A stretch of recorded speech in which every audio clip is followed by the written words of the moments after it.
E disse o Senhor a Abraão, depois que Ló se apartou dele: Levanta agora os teus olhos e olha desde o lugar onde estás, para o lado do norte e do sul e do oriente e do ocidente.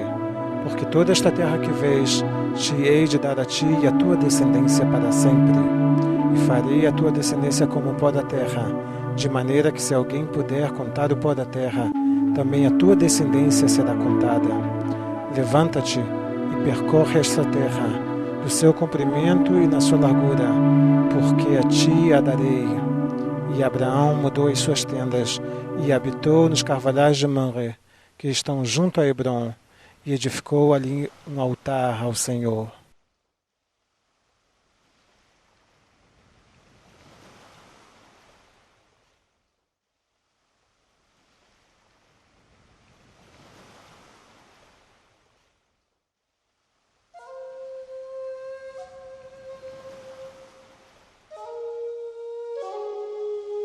No extremo sul do país está Eilat, às margens do Mar Vermelho, com suas águas cristalinas, um ótimo local para a prática do mergulho e da caça submarina. Em Eilat também está localizado um dos únicos observatórios submarinos do mundo.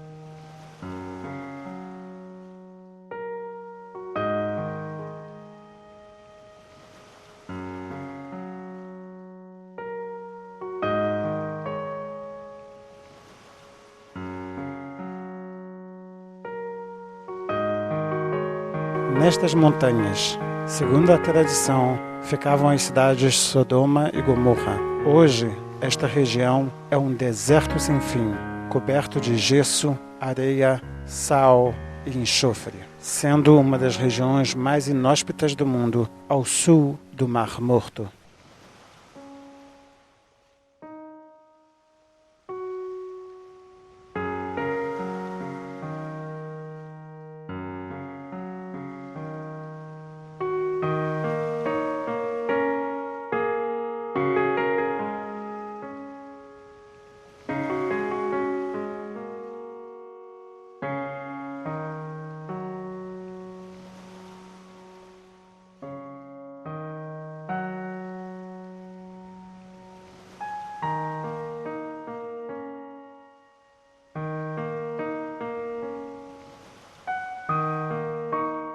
Bem próximo dali está a Fortaleza de Masada, que é uma montanha de topo achatado, de pedra marrom dourada que se eleva a cerca de 520 metros acima do Mar Morto, a 2,5 km de sua praia ocidental.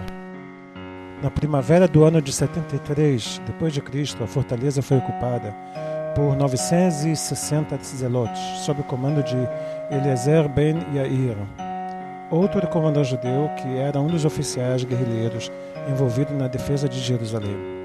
Era o zelote Judas Yehudá. Ele tinha fugido para Massada após a captura da cidade e juntou-se a seus companheiros, preparando-se para uma longa permanência. Herodes o Grande tinha construído Massada como um local para retirar-se em tempos difíceis. Sempre havia a possibilidade que seu próprio povo se rebelasse contra ele, e sempre soube que a rainha Cleópatra do Egito tinha um olho em seu reino. Apenas sua firme amizade com Marco Antônio o mantinha no trono. Além do confortável palácio que Herodes construiu na extremidade ocidental do topo, ele também manteve um grandioso arsenal em Massada.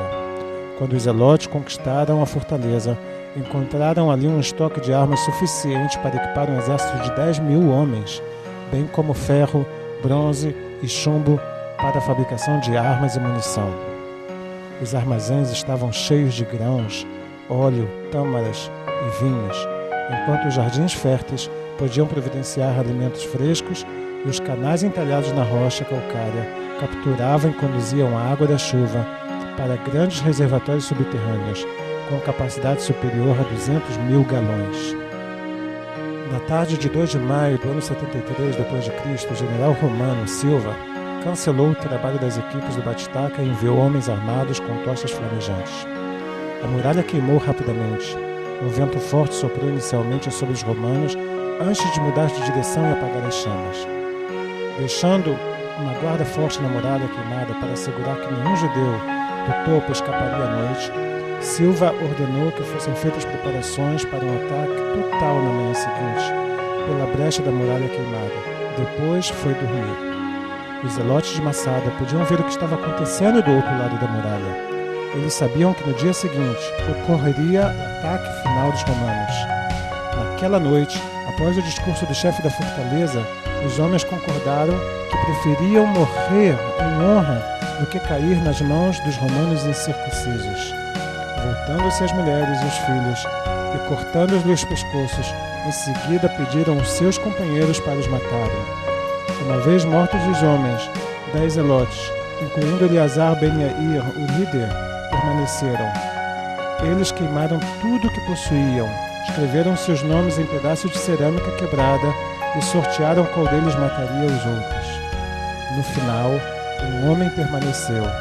Após atear fogo no palácio, ele caiu sobre sua própria espada ao lado de sua família morta. Na manhã de 3 de maio, os soldados da 10ª Legião Hispânica passaram por uma brecha na segunda muralha, prontos para lutar, mas foram recebidos por um silêncio mortal. Ao gritarem convocando os judeus para lutarem, vieram apenas uma idosa, seguida por uma mulher mais jovem, uma parente de Eleazar e 5 crianças pequenas. Enquanto todos os outros estavam mortos, essas mulheres e crianças esconderam-se em um dos canais subterrâneos de água.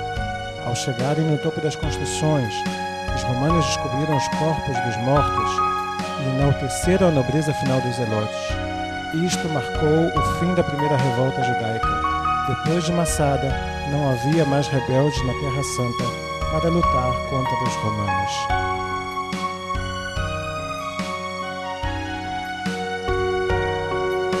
No sul do Mar Morto está Emboquet, um balneário repleto de hotéis e uma bela praia onde o visitante pode ter livre acesso às águas do Mar Morto. Gente do mundo inteiro vem às suas margens para experimentar o poder curativo de sua lama. É uma sensação única de flutuar sem o menor esforço, pois no Mar Morto é impossível afundar devido à alta salinidade de suas águas. O que você tem a fazer é simplesmente aproveitar.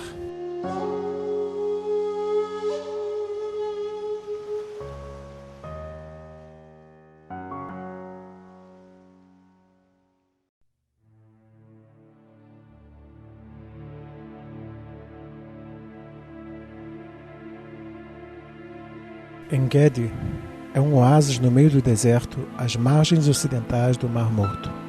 Nesta região, Davi se escondia do rei Saul, junto com seus valentes, ao lado das cabras montesas, que podem ser vistas ali até os dias de hoje. O Nahal David é um riacho que fornece água para a região, um local perfeito para se abrigar da hostilidade do deserto.